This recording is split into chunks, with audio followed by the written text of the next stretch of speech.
Canser. Rydym yn gwybod bod mwy ohonom yn ei gael a bod mwy ohonom yn byw gydag effaith canser.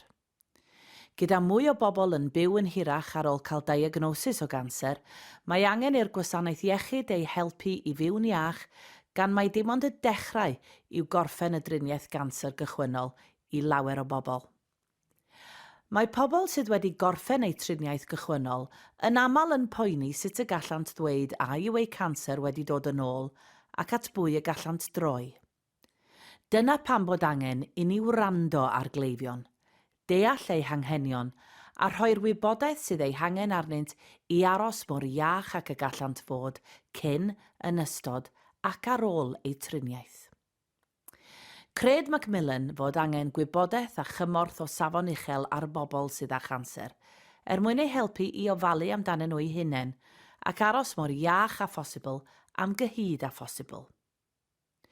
Drwy rannu gwybodaeth bwysig, gobeithiwn y bydd cleifion yn deall eu canser ac yn teimlo'n hyderus y byddant yn gwybod beth i'w wneud ac a phwy gysylltu os bydd problemau'n codi. Gwyddom y bydd triniaethau canser modern yn cael gwared ar y canser yn gyfan gwbl i rai pobl. Fodd bynnag i rai cleifion bydd eu triniaethau yn lleihau'r canser ond ddim yn cael gwared ohono'n gyfan gwbl. Ym mha bynnag grŵp y byddwch chi, gallai wybodaeth hon fod yn ddefnyddiol i chi. Dros yr ychydig funudau nesaf, byddwn yn rhoi gwybodaeth i chi am un o effeithiau posibl canser. Ei nod yw eich helpu i ddeall beth i edrych amdano a beth sydd angen i chi wneud. Bydd rhwng 5 a 10% o bobl sydd â chanser yn datblygu rhywbeth a elwir yn gywasgiad llinyn y cefn o ganlyniad i ganser.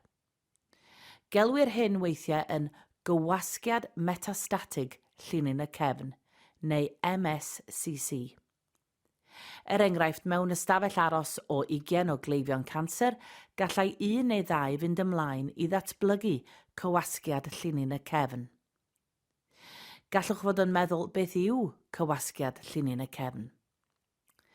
Mae cywasgiad llinyn y cefn yn digwydd pan fydd celloedd canser yn tyfu yn llinyn y cefn neu'n agos iddo ac yn pwyso ar linyn y cefn a'r nerfau. Achosir symptomau cywasgiad llinyn y cefn gan y pwysau, cywasgiad cynyddol ar linyn y cefn a'r nerfau. Gall y pwysau hwn ddigwydd ar unrhyw lefel ar yr asgwrn cefn. Gall pob math o ganser ledaenu i esgyrn yr asgwrn cefn a allai arwain at gywasgiad llinyn y cefn. Mae'n fwy cyffredin mewn rhai mathau o ganser gan gynnwys y fron, yr ysgyfaint, y prostad a chleifion sydd â myeloma neu lymphoma. Nid bwriad y clip fideo hwn yw codi braw arnoch chi, ond eich helpu i adnabod yr arwyddion a'r symptomau pwysig y dylid rhoi gwybod amdanynt yn gynnar fel y gall profion a thriniaeth cael ei gwneud cyn gynted a phosibl. Mae'n bwysig iawn i adnabod hyn yn gyflym gan fod triniaeth yn fwy effeithiol pan ddechreuir arno'n syth. Byddwn nawr yn mynd mlaen i edrych ar y canlynol. Pryd bydd angen i chi fod yn ymwybodol? Pryd bydd angen i chi fod yn wyliadwrus? Pryd bydd angen i chi weithredu? Dim ond angen bod yn ymwybodol y mae cleifion nad oes ganddynt ganser yn ei hesgyrn neu'n agos i'r asgwrn cefn. Bydd y gweithwyr gofal iechyd proffesiynol sy'n gofalu amdanoch yn gallu cynnig gwybodaeth a chymorth mwyn i chi allu gofalu amdanoch eich hun ac aros mor iach a phosibl am gyhyd a phosibl. Os caiff eich esgyrn neu heffeithio gan ganser, mae hyn yn aml yn golygu y gallai fod asgwrn eich cefn wedi ei effeithio hefyd. Efallai y byddwch am ofyn i'r gweithwyr gofal iechyd proffesiynol sy'n gofalu amdanoch am hyn. Os yw eich asgwrn cefn wedi ei effeithio gan ganser, mae angen i chi fod yn wyliadwrus o'r symptomau canlynol. Poen cefn mewn un rhan o'ch asgwrn cefn sy'n boenus iawn, sy'n achosi llawer o ofid neu sy'n wahanol i unrhyw boen arferol a allai fod gennych, yn enwedig os bydd yn effeithio ar ran uchaf yr asgwrn cefn neu'r gwddf. Poen difrifol cynyddol yn yr asgwrn cefn sy'n newid pan fyddwch yn gorwedd i lawr neu'n sefyll, yn codi pwysau neu'n streinio, sy'n eich deffro yn y nos neu yn eich atal rhag cysgu. Poen sy'n dechrau yn yr asgwrn cefn ac sy'n mynd o gwmpas tu blaen y frest neu'r abdomen. Poen i lawr y goes neu'r fraich. Teimlad newydd o letchwithdod neu wendid yn y breichiau neu'r coesau, neu gael trafferth cerdded. Di-ffrwythdер yn y breichiau neu'r coesau. Anhawster wrth reoli pasio dŵr neu agor eich coluddion. Os byddwch yn profi unrhyw rai o'r symptomau hyn, dylech weithredu ar frys drwy gysylltu â'ch tîm gofal iechyd proffesiynol, eich gweithiwr allweddol neu eich meddyg teulu.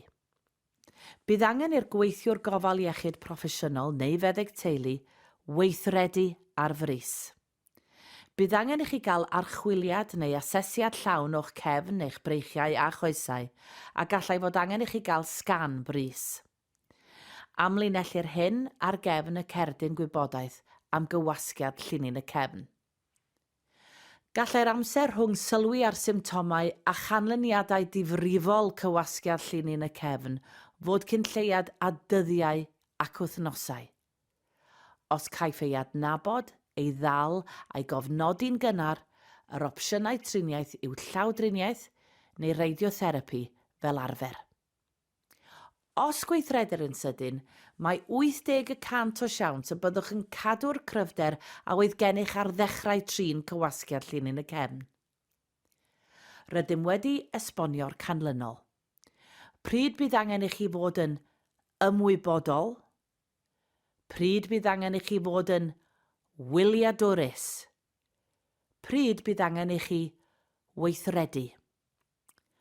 Os byddwch yn ansicr, gofynnwch eich gweithiwr gofal iechyd proffesiynol neu'ch meddyg teulu.